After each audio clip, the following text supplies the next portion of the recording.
Civilians trying to flee Eastern Ghouta in Syria came under rebel fire as they approached the exit of a humanitarian zone. 300 families were fired on as family members and journalists waited on the other side less than a half a mile away.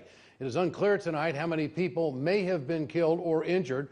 Russia established the humanitarian zone, but it has come under fire repeatedly from militants. Militants Chan has been following the story, and she joins us with more tonight. To be very clear here, these are innocent people trying to get out of the way of conflict, and they're being shot at by the rebels. Regular, everyday folks trying to save their lives and their families. And the militants in East Ghouta have been preventing these civilians from escaping for at least the last week because the Syrian military and their allies have really closed in on these guys.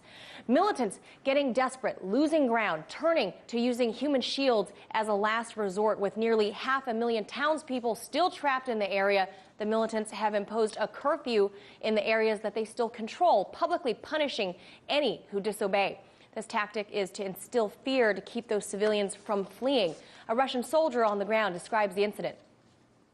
On March 8th, militants fired at a convoy in the village of Malek, where 300 families were sent to the southern exit from Eastern Ghouta. The convoy came under shelling a kilometer from the exit, where the relatives of Ghouta residents were heading to Malek. 3 cars were burned. Information about the victims is being clarified.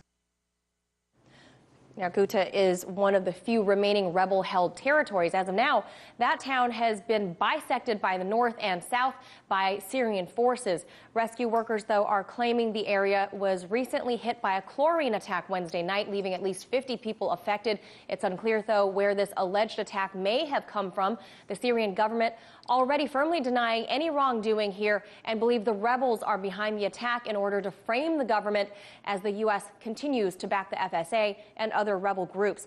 Meanwhile, UN humanitarian aid convoys face the same threat as the civilians trying to flee, as hundreds of thousands face severe hunger and a lack of clean water. Convoys have only recently been able to unload about half of their supplies before they themselves have come under fire from militants. So, Ed, as the Syrian forces close in on these guys, Bashar al-Assad, in cooperation with Russia, have actually offered the rebels safe passage out so long as they surrender their arms and agree to leave peacefully. No word yet if or any of these militants, if they've accepted this offer. And of course, they're afraid to do that because they don't trust Assad. That's right. So it's really an ugly mix. Thanks, Manila.